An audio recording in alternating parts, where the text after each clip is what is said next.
Con una población que apenas supera los 2.500 habitantes, Piketon es desde su fundación en 1815 un pueblo tranquilo. Allí todo el mundo se conoce y aunque existe alguna que otra rivalidad entre las familias que viven allí, estas tensiones nunca escalaron a conflictos violentos. Durante años o incluso siglos, Piketon parecía ser el lugar ideal para aquellos que buscaban una vida más tranquila, alejada de la vida ajetreada de las ciudades, la inseguridad y violencia que a menudo se viven en las urbes más grandes. Sin embargo, en abril de ese año se demostraría que la violencia ocurre tanto en un pueblo pequeño como en una ciudad con millones de habitantes. En la mañana del 22 de abril de 2016, Piketon haría un descubrimiento que cambiaría para siempre la vida en ese lugar. A las 7:53 de la mañana, Bobby, una de las vecinas del pueblo, llamó en un estado de nervios a la policía. Al entrar en casa de su cuñado Chris Rowden en el número 4077 de la calle Union Hill, descubrió que este y uno de sus primos llamado Gary habían sido masacrados, pero no habían sido los únicos.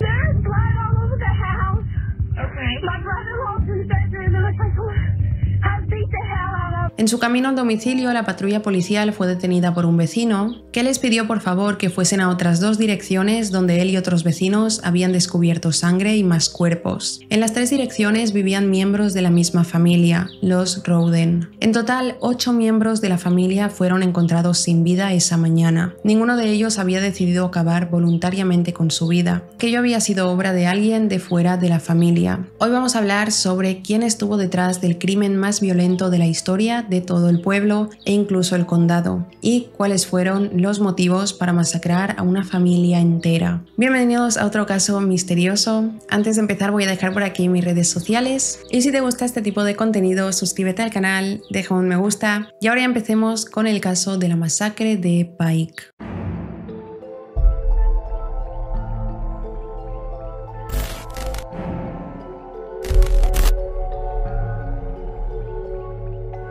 Piketon es lo que se suele llamar una zona rural, ubicada dentro del condado de Pike, al sur de Ohio. Es principalmente conocida por tener en su territorio una de las plantas más importantes de enriquecimiento de uranio de todo el país, aunque la mayoría de su actividad económica tiene que ver con la agricultura y otras actividades similares que los habitantes del pueblo practican en sus propias granjas y casas, entre los que estaban los Rowden, una familia numerosa liderada por Christopher Rowden, de 40 años, a quien se le conocía por ser un hombre muy trabajador que en su tiempo libre se dedicaba a dos grandes hobbies: acondicionar coches que bien habían sido abandonados en mal estado o por alguna razón habían acabado casi destruidos y pasar tiempo con sus perros pitbull a los que adoraba. Christopher se casó muy joven, tenía 19 años, el 18 de octubre de 1994 cuando se casó con Dana Lynn Manley. A partir de ese momento, Dana Rowden, una chica de 16 años en ese momento, quien todavía continuaba cursando su educación secundaria. Si bien no sabemos con exactitud si ese fue el motivo por el cual decidieron casarse, al casarse Dana estaba embarazada y en agosto del año siguiente dio a luz a Frankie, el primero de los 3 hijos que tendrían juntos. 2 años después nació Hannah Mae y en noviembre de 1999 Christopher Jr. En el momento en el que su último hijo nació, Dana se había certificado recientemente como enfermera, trabajando como tal en varios lugares del pueblo, mientras su marido se dedicaba a hacer distintos trabajos temporales en Piketon y en los pueblos de los alrededores. Durante más de 20 años la familia vivió en la casa ubicada en la propiedad que Christopher había heredado de sus padres. Sin embargo, en 2007, Christopher y Dana se separaron y dejaron de vivir en la misma casa, aunque se mantuvieron muy cerca, aprovechando lo espacioso que era el terreno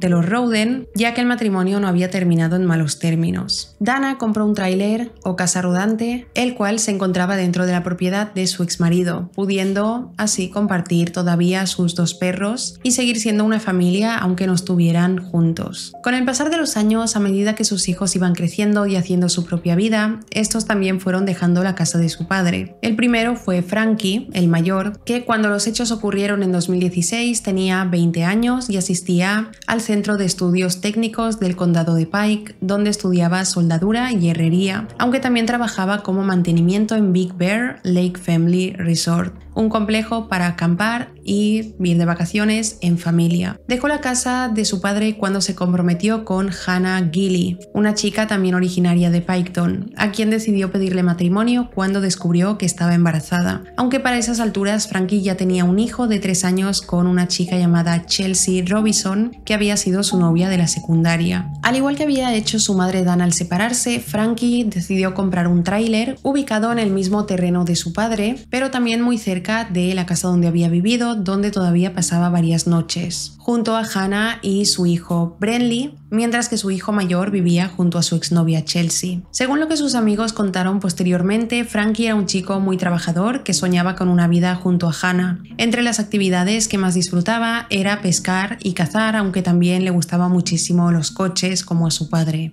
Hannah Mai, su hermana, tenía para el momento de los hechos 19 años y al igual que Frankie e incluso sus padres había sido madre muy joven. Su primera hija, Sophie Wagner, tenía 3 años y apenas unos días antes de lo sucedido, Hannah había dado a luz a su segunda hija, Kylie, de quien no se sabe con exactitud quién era el padre, si su expareja Jack Wagner o Corey Holdren, con quien llevaba en pareja desde octubre del 2015. Más allá de esto, Hannah había logrado obtener un título como asistente de enfermería y tenía planeado asistir a la universidad para convertirse en enfermera propiamente dicho. Sin embargo, esto, al igual que los sueños de sus hermanos, quedarían sin cumplirse. Chris Jr. todavía vivía con su padre Christopher, que para el año 2016 tenía 16 años y acababa de empezar la secundaria. Más allá de él, era común que también estuviera en casa de su padre Gary DeWayne Rowden, su primo menor, y el primo mayor Kenneth Wayne Rowden. La familia era muy cercana y era más común verlos siempre juntos que separados. El viernes 22 de abril de 2016, Bobby Jo Manley, hermana de Dana, se despertó temprano. Había acordado con su hermana que ese día pasaría por la mañana a darle de comer a sus perros, así que alrededor de las 7:30 de la mañana salió de su casa para dirigirse al número 4077 de la calle Union Hill. Según lo que Dana le había dicho a su hermana, ni ella ni Christopher estarían en la propiedad esa mañana, así que cuando llegó unos 10 minutos antes de las 8, Bobby utilizó sus llaves para entrar en la casa y buscar la comida de los perros. Sin embargo, se llevó una desagradable sorpresa. Christopher, su excuñado y el primo de este, Gary, yacían en el suelo en un charco de sangre enorme. Tenían visibles heridas de bala y ambos estaban sin vida. Sumamente nerviosa, Bobby salió de la casa para ir hasta el tráiler de su sobrino Frankie, donde golpeó la puerta un par de veces para pedir ayuda. Cuando segundos después la puerta se abrió, quien estaba tras ella era Brenly, el pequeño hijo de Frankie. Cuando entró para buscar a su padre y a Hannah, descubrió que la joven pareja estaba en la cama, pero no dormían, sino que también estaban muertos. Y a su lado se encontraba durmiendo el pequeño de 6 meses. Ya en una crisis de nervios, a las 7:53 de la mañana, Bobby llamó al 911. Pese al miedo y lo impactada que se sentía por el descubrimiento, la mujer consiguió comentar lo que había pasado a la operadora de emergencias. Gritó: "Hay sangre por todos lados", mientras alejaba a los 2 pequeños de los 4 cuerpos que acababa de encontrar.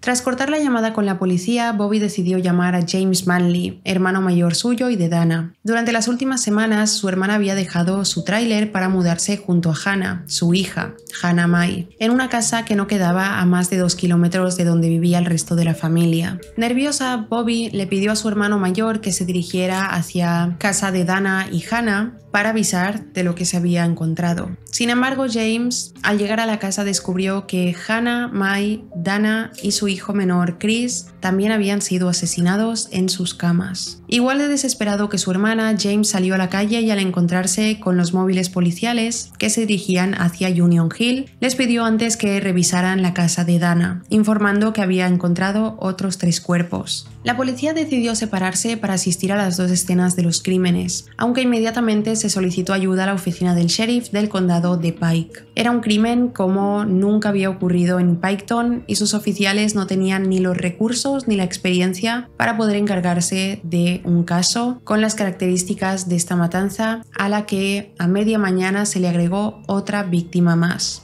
Kenneth Rowden. Kenneth, al igual que muchos de sus familiares, vivía en un tráiler, aunque este quedaba bastante lejos de la casa de Christopher y el resto de los Rowden, por lo que su cuerpo sin vida se descubrió unas horas más tarde cuando la noticia de lo que había sucedido comenzó a recorrer el pueblo hasta llegar a uno de sus primos llamado Donald, quien, preocupado por la noticia y sobre todo por no tener noticias de Kenneth, fue hasta su tráiler y lo encontró sin vida. Al igual que las otras 7 víctimas, Kenneth presentaba varias heridas de bala a lo largo de su cuerpo, incluyendo una en la cabeza, como también había ocurrido en el caso de todos los demás familiares. Sus manos estaban cubiertas con una bolsa de plástico. Quien había recibido más impactos de bala había sido Christopher, con un total de 9. Dana recibió 5 disparos, mientras que el resto de las víctimas únicamente contaban con 1 o 2 balazos, siendo el causante de sus muertes, ya que lo recibieron en los cráneos. La forma en que habían sido asesinados de forma fría y a quemarropa dejaba claro, incluso para los inexpertos policías de Piketon, que había sido algo planeado y ejecutado con antelación. Solo quedaba descubrir quién había sido y cuál había sido su motivo para acabar de una manera tan cruel con toda una familia, perdonando únicamente la vida de los 2 niños pequeños. A medida que la noticia de una matanza a sangre fría de una de las familias de Piketon se daba a conocer, el pánico se extendió no solo por este pueblo, sino por todo el condado de Pike, por lo que sus autoridades y en específico su sheriff, Charles Reeder, se vio obligado a dar una conferencia de prensa para los medios locales, mientras todavía los oficiales a su cargo analizaban y procesaban las escenas del crimen en las que los cuerpos habían sido hallados. En esa primera declaración, el sheriff Reeder aseguró que el crimen de la familia Rowden no se debía a un episodio de inseguridad o violencia al azar, sino que estaba claro que la familia había sido el objetivo de un ataque premeditado. Y en un consejo que sorprendió a todos los oyentes, dijo: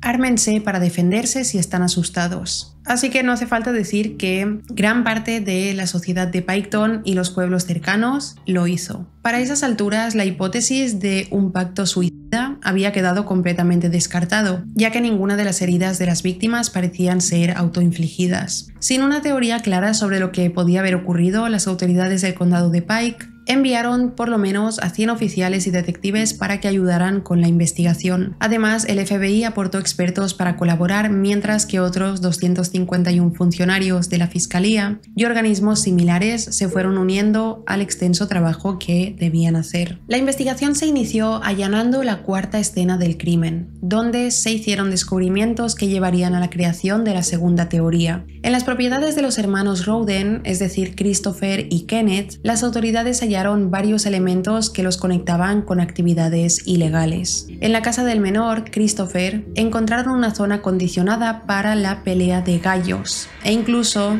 varias jaulas en las que se encontraron varios ejemplares de estos. Pero además, entre su terreno y el de Kenneth encontraron unas 200 plantas de marihuana, un número muy superior a lo que podría considerarse cultivo para consumo personal, por lo que las autoridades comenzaron a pensar que la familia Rowden, o por lo menos los 2 hermanos, podían estar vendiendo dicha sustancia. A partir de esa sospecha, los investigadores comenzaron a investigar la posibilidad de que los homicidios estuvieran conectados a la venta de drogas, aunque normalmente seguro, el condado de Pike posee un pasado en cuanto a la plantación de marihuana. Su carácter rural, lejano y con poca población lo transformaban en un lugar perfecto para cultivar esta planta en gran multitud, llevando muchas veces a que organizaciones criminales como cárteles mexicanos lo hicieran allí. En el año 2010, por ejemplo, la oficina del sheriff de Pike había descubierto 22.000 plantas de este tipo en Latham, a 24 kilómetros de Piketon. 2 años después hallaron otras 1.200 en otro pueblo cercano. En ambos casos, la policía sospechaba que un cártel mexicano estaba tras la plantación, por lo que al descubrir las plantas en los diferentes domicilios, Rowden, su mente fue a ese mismo cártel. No creían que Christopher y Kenneth hubiesen estado plantando marihuana por encargo de esa organización criminal, pero sí creían que tal vez esta organización había descubierto que estaban intentando meterse en su negocio, en su territorio. La teoría decía que podrían tal vez los hermanos Rowden haber hecho enfadar a un peligroso cártel mexicano por plantar y vender marihuana, y sería ese el motivo por el cual los habían asesinado a ellos y al resto de la familia.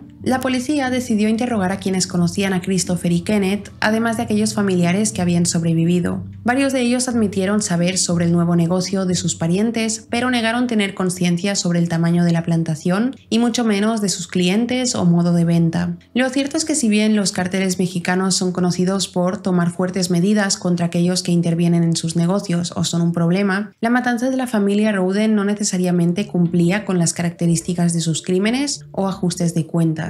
Normalmente en este tipo de asesinatos las organizaciones criminales buscan atribuirse las muertes para dar un mensaje. Lo hacen de diferentes formas, como puede ser dejando un elemento con el que se les pueda conectar o terminando con la vida de sus víctimas de una forma en específico, pero ninguna de estas cosas estaba presente en este caso, por lo que la teoría de que el motivo tras las muertes fuese el narcotráfico empezó a quedarse obsoleta, descartándose por completo cuando se terminó de analizar la escena del crimen. En ninguna escena la entrada había sido forzada, y como bien señaló el padre de Dana, los perros pitbull de su hija no atacaron a ningún intruso, algo para lo que estaban adiestrados. Un análisis veterinario en específico confirmó que los animales no habían mordido a nadie en la noche de los hechos, y un experto en comportamiento animal informó que no parecían encontrarse ni siquiera nerviosos. Fue este el primer indicio que llevó a la policía a pensar que él o los asesinos eran conocidos por la familia. Sin alejarse por completo de la teoría que proponía a las drogas como motivo de las muertes, llegaron a pensar que tal vez el homicida había sido uno de los familiares sobrevivientes. Tal vez quienes estaban al tanto de lo que Christopher y Kenneth hacían participaba también en el negocio y quería una parte de las ganancias, y ante la negativa de los hermanos decidió acabar con ellos. Sin embargo, esta teoría quedó también descartada, ya que todos los familiares tenían coartadas sólidas para el día de los hechos y negaban rotundamente formar parte del negocio de los hermanos, por lo que se terminó dejando esa línea de investigación. En su lugar, las autoridades decidieron buscar nuevas pistas en las redes sociales de la familia, descubriendo así que Christopher Jr. había sido amenazado a través de Facebook unos días antes de su muerte. Sin embargo, pronto se descartó que esta amenaza tuviese algo que ver con lo sucedido. En los primeros días de mayo, los resultados de las 8 autopsias llegaron a manos de los encargados de la investigación. Se determinaba que 7 de las 8 víctimas habían recibido múltiples disparos. 4 de ellas habían recibido entre 1 y 3 disparos. Otra había recibido 4, otras 2 habían recibido 5, mientras que el último había recibido 9. Además, se especificó que 6 de las víctimas habían recibido únicamente disparos en la cabeza, mientras que Christopher había recibido no solo en la cabeza sino también en el torso y piernas, lo que se explicaba como que había sido el único que estaba despierto al ser atacado. Su ex esposa Dana había sido disparada en la cabeza y el cuello, y algunos de los disparos fueron después de haberle quitado la vida. Ella y sus hijos presentaban también varios moretones, lo que indicaba que también habían sido golpeados. Entre las heridas descubiertas en los cuerpos y aquellos impactos encontrados en diferentes zonas de la casa,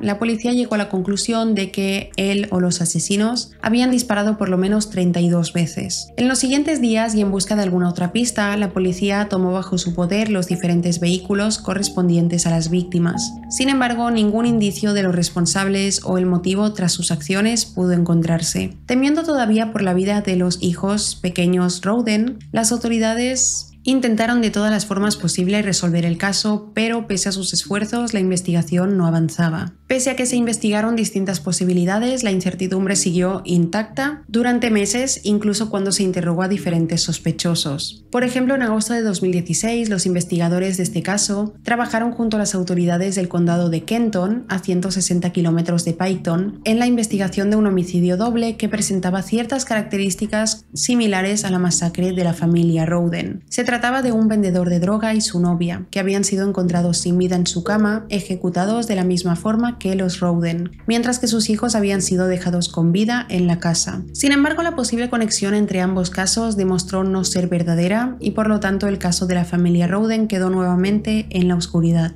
En enero de 2017, un primo de Christopher Rowden llamado Josh fue detenido por ser acusado de tráfico de drogas, lo que se había desprendido de la investigación que se llevaba a cabo desde hacía casi un año por la muerte de sus familiares. Sin embargo, no había evidencia que lo ligara con los homicidios y por lo tanto su caso pasó a ser pasado de forma particular. Cuando abril llegó y se cumplió el año de los hechos, toda la ciudad de Piketon celebró en la iglesia local una misa en recuerdo y honor de la familia, a la que el sheriff del condado se hizo presente junto a otras autoridades locales. Unos días después, el fiscal a cargo del caso, Rob Jung, no tuvo otra opción que admitir ante los medios que no tenía ninguna pista clara sobre lo que había sucedido y en su lugar tuvo que pedir públicamente que cualquiera que tuviese información sobre lo que había sucedido un año atrás se acercara a ellos. Era la investigación más larga de toda la historia de Ohio, cuando en mayo del 2017 se decidió llevar a cabo un allanamiento en la granja propiedad de Edward Jake Wagner, el padre de Sophia, la hija de Hannah Mae Rowden y una de las sobrevivientes a los ataques. Si bien nunca se dio a conocer si allí se había encontrado algo de interés, apenas unas semanas después, Jake decidió mudarse con su hija a Kenai, un pueblo de Alaska, supuestamente buscando alejarse de lo que había pasado la madre de la niña y su familia. Sin embargo, esa mudanza repentina puso a la familia Wagner dentro del foco de interés de la policía, y pronto lo hicieron público pidiendo que cualquier información que los uniera al crimen fuera compartida con ellos. Fueron varios los conocidos de Hannah Mae y Jake, e incluso familiares que se acercaron a la policía para contar que en 2016 había estado lleno de audiencias por la tenencia de la custodia de la pequeña Sofía. Los detectives identificaron esta lucha legal como un posible motivo para que los Wagner estuvieran tras los homicidios de la familia Rowden. El 13 de noviembre de 2018, a más de 2 años de la matanza, la policía detuvo a 6 miembros de la familia Wagner como principales sospechosos de lo ocurrido. Según lo que la fiscalía había podido determinar, las dos familias habían sido muy cercanas durante años, lo que sirvió para que Hannah Mae y Jake comenzaran su relación romántica. Sin embargo, cuando estos se separaron, la amistad por parte de los Wagner quedó completamente olvidada, y en su lugar comenzaron a resentirse con los Rowden, hasta llegar a planear su muerte. Durante 8 largos meses, la familia Wagner, encabezada por Billy y Angela, padres de Jake y abuelos de Sofía, dieron rienda suelta al plan, involucrando a su hijo Jake, pero también a su hermano George. Metódicamente, de forma sutil, se encargaron de estudiar la rutina de los Rowden para planificar hasta el menor detalle y armándose con municiones meses antes de la fecha de los homicidios. Finalmente decidieron llevar su plan el jueves 21 de abril de 2016, iniciando así con la horrible matanza. Una vez que la policía comenzó a estudiar esta posible teoría, pronto descubrieron gran cantidad de evidencia contra ellos. En palabras del sheriff Reader, dejaron rastros, pistas, documentos falsificados, piezas para construir un silenciador, cámaras, teléfonos y además las mentiras que nos contaron. Los cargos de los que se acusaba a la familia llegaban a los 22, 8 de ellos por homicidio agravado y los demás por conspiración para asesinar, mentir en una investigación policial e intentar destruir evidencia. Además del matrimonio y sus hijos, poco después se arrestó también a la abuela, es decir, a la madre de Angela, Rita Newcomb, de 65 años, y la madre de Billy Wagner, Frederica Wagner, de 76, ya que se consideraba que también habían participado en la obstrucción de la investigación. En el caso de Frederica, además, se le acusaba de haber comprado herramientas para el homicidio, como un chaleco antibalas que su hijo habría usado al momento de llevar a cabo su plan. En el caso de los 4 acusados de planear y ejecutar los homicidios, todos ellos se declararon inocentes, por lo que el juicio no fue para nada sencillo durante 3 años, en los que la fiscalía dejó claro el motivo tras los asesinatos, y en los que se presentó aproximadamente 5.000 piezas de evidencias, además de 1.400 fotografías de las diferentes escenas del crimen, y varios testimonios, mientras que la defensa de los acusados mantuvo su argumento en que no había evidencias de ADN que conectara definitivamente a la familia con los asesinatos. Hasta la audiencia del 22 de abril de 2021, a 5 años de lo ocurrido, los acusados mantuvieron su inocencia hasta que sorpresivamente, ese día al presentarse ante el juez, Jake admitió ser culpable de los 23 cargos que se le acusaba, admitiendo haber sido quien disparó a su exnovia, a su exsuegra Dana, a Frankie, a Chris Jr., como también a la prometida de Frankie,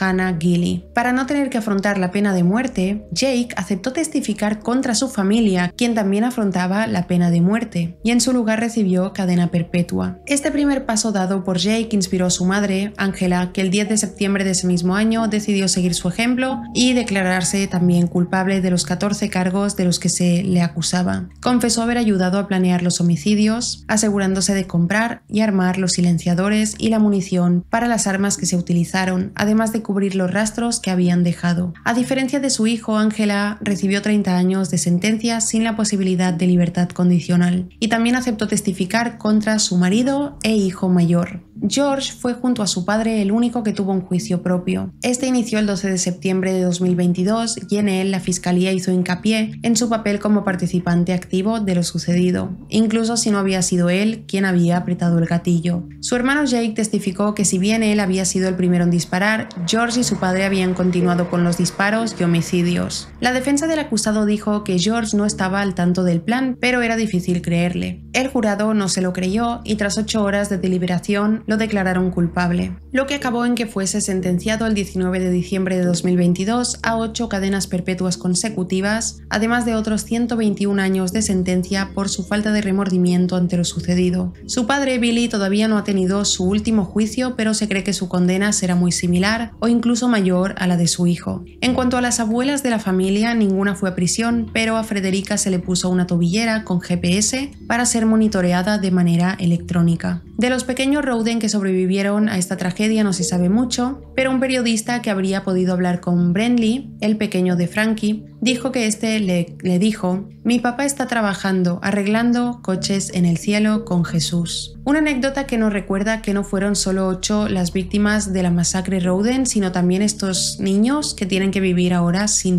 nadie de su familia prácticamente. Esta es toda la información que hay disponible sobre el caso de la familia Rowden y la familia Wagner. Es completamente una barbaridad que toda una familia decida matar a toda otra familia con la cual comparten una nieta, sobrina, hija, por un tema de custodia. Me gustaría que hubiera un poco más de información sobre este caso, como por ejemplo cómo fueron las disputas por la custodia y qué otro tipo de problemas hubo antes de que la familia Wagner decidiera asesinar a los Rowden, pero no hay tanta información disponible. Veremos si en un futuro sale más y se puede hacer una actualización. Que por cierto, siempre hablo de actualizaciones, estoy con un guión recopilando actualizaciones ya de casos pasados que prometí actualizar, y os prometo que en algún momento cercano llegará la actualización. No olvidéis dejar en comentarios qué opináis sobre este caso. Si os ha parecido interesante e informativo, no olvidéis dejar un me gusta, suscribiros al canal. Gracias por ver mi vídeo y nos vemos en el próximo. ¡Chao!